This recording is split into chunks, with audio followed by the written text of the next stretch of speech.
Well, how about your vocabulary? Now, you've already heard this a few times from me, but your vocabulary is very important on how you bait the hook for the fish you're trying to catch. Because vocabulary will either attract or it will repulse. It either includes or it excludes. So what is important for us to understand is there is a way to communicate all of our theology in common language.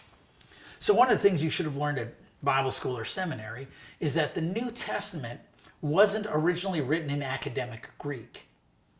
It wasn't written in philosophical Greek. It was written in street Greek. So originally, all of our theology and all of our spirituality was communicated in plain language that anybody could understand.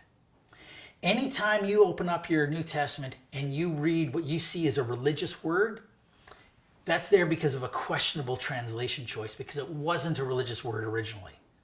You might say, well, hold a second. Disciple, that looks like a religious word. Not in Greek it isn't. It just means apprentice, like an apprentice carpenter. Well, bishop, that looks like a religious word. Not in Greek it isn't. It just means an overseer or a foreman. Every job site has a bishop.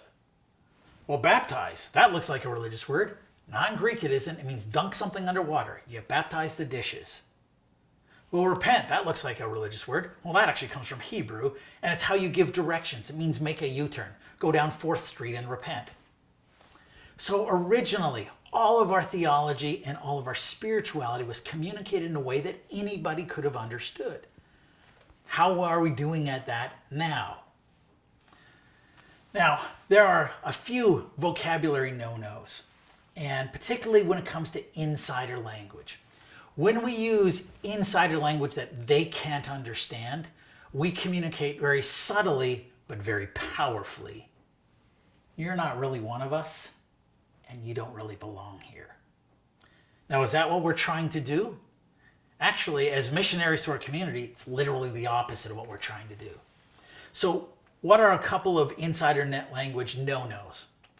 Number one is acronyms. Now, we haven't got to the section about how to choose a name for your church, but even the name of your church, if your church is MCC, ABC, EFG, HIJ, and hey, come out to youth, which is the ABC, and then our program, that's going to be the SPN or the whatever. Acronyms are always insider focused. Your insiders know what it is, your outsiders don't, and they know your speaking code that excludes them. And they may not consciously figure this out, but certainly subconsciously they know they're not part of this. And then Christianese.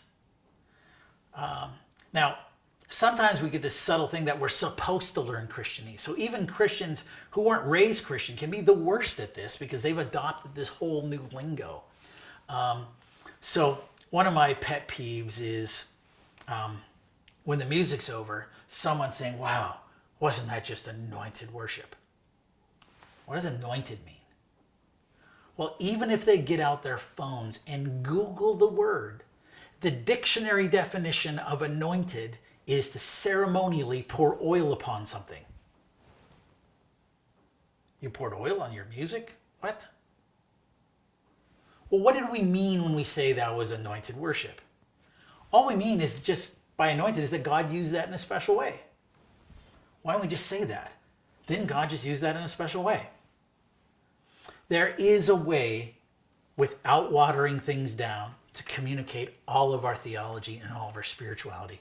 We don't have to use obscure Christian terms. Like I said, when we use insider language, we communicate very subtly, but very powerfully. You're not really one of us, and you don't belong here.